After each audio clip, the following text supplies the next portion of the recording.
Hello everybody, thank you for joining me today. My name is Crystal Olivaria and I'm a scholarship coach.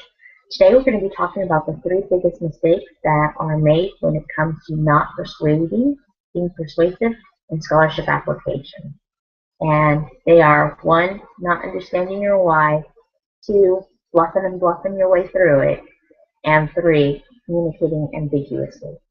What that means is a lot of times when you start off with, why are you doing this? Why are you applying for this scholarship? Why are you applying for this particular scholarship? Why are you applying in this industry? Why are you applying for this particular job? A lot of times people are, because I'm supposed to. They don't really know why. Or they're like, well, I need the money, or it'd be nice to have the money. But that's not what people want to hear. That's not what judges want to hear. That's not what employers want to hear. And so it has to go back to knowing your own story. You know why you're interested in something. The likelihood is you're not conscious of what you want to do or why you want to do it.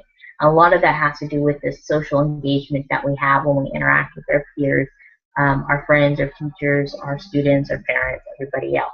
A lot of times we go to school and we're there to listen, to learn, and oftentimes regurgitate information. So when people say, well, why do you want to become a doctor? It's like, well, I want to help people. It's almost like an automatic response that we're taught to say. But, if you're applying for a medical scholarship, well, every applicant's going to say that, so you don't want to say the same thing. You want to talk about a personal experience that changed your life as to why do you want to do this. Maybe you were sick in the hospital. Maybe you saw a family member who was sick. Maybe there was something that happened in your life that could have been a big event that made you want to do it. It could have also been a collection of a lot of small things that you saw and observed over time. There's a story there. You just got to dig around and find it. The other thing is, don't fluff and bluff your way through any answers. The hardest thing people do when they go to write an essay or when they go to sit down and do a video is they don't have a lot of content. They don't have something that's worthy of someone's attention, and so they kind of fluff and bluff their way through it, and it can be a challenge because in school, oftentimes it's easy to get away with that. Certainly when I was in college, I know a lot of kids who did it, and sometimes I did it too, not because that's so much what I wanted to do, but I think in a lot of ways it's partially expected. In school, they don't expect a lot of originality. In fact, I had a difficult time writing until someone explained to me that a lot of times what school wants you to do is they want you to cite other sources consistently, and there's very little room for my opinion. It's like my opinion would be my thesis, and then I have to use everybody else's experience except for my own to back it up, which is the exact opposite of what you want to do in scholarships. So when it comes to applying for scholarships, they're interested in you as a candidate. Why should they choose you to give you the money? And so it's a completely different realm than what we're used to talking about and applying for, because we're so used to quoting and citing everybody else that we forget that we have our own opinions as far as what we want to do and why we want to do it. So it can become uncomfortable, and sometimes we just kind of say what we think other people want to hear. And unfortunately in school, that oftentimes gets rewarded with a higher grade. So when it comes to scholarships, people sometimes have a difficult time because it's not what they're used to. Which brings us back to point number 3, which is people tend to communicate ambiguously. They're not really sure, they can't really nail it down because they're so used to fluffing and bluffing that it kind of sounds good, it sounds like it's on the right track, so they don't have that crystal clear communication about what it is they want or why they want it.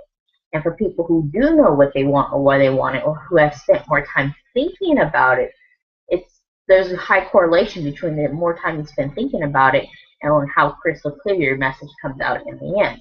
So for people who are under a deadline, there's often a huge amount of pressure to communicate crystal clear versus people who start sooner and start thinking about, well, why am I doing this? Why am I choosing this major? Why am I applying for this particular scholarship or job? What is it in this that I want to do? The more time you spend thinking about it, the less pressure there is going to be, and the more likely you're going to have a crystal clear answer that actually answers that. So in future videos, I will talk more about ambiguity and some tips and tricks on how to refine your message so it is crystal clear. But for now, I just want to open up your awareness that these are the 3 challenges that most people face, and just bring to light, why do people face these challenges? It has nothing to do with how qualified you are, which is a huge misinterpretation, because if a scholarship judge looks at an essay or a video and a person, an applicant, can't clearly explain their why and starts bluffing and bluffing their way through it, they're going to think this person isn't qualified. When in reality, maybe the person hasn't thought enough about their message and why it's important, hasn't taken time to communicate that message. So it doesn't have to do with how good you are, which drags down people's self-esteem because they think, oh, I'm not as good as that other candidate that won. But in reality, the candidate who won probably spent a lot more time thinking about the message than the person who didn't. So it could be a combination of multiple things. But that's why we're here, and I'm guessing that's why you're still watching this video. So thank you for watching this video, and please be on the lookout for other videos.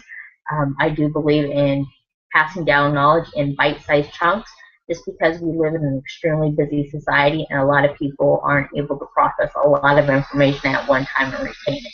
So success is a lifestyle, regardless of who you look at. There's certain things that they do continuously every single day or every single week, every single month, every single year that makes it a habit that makes them successful. And this is the same way. It's about changing how you think, how you behave, how you act, so that you can get different results. So thank you for watching, and please be on the lookout for my next video.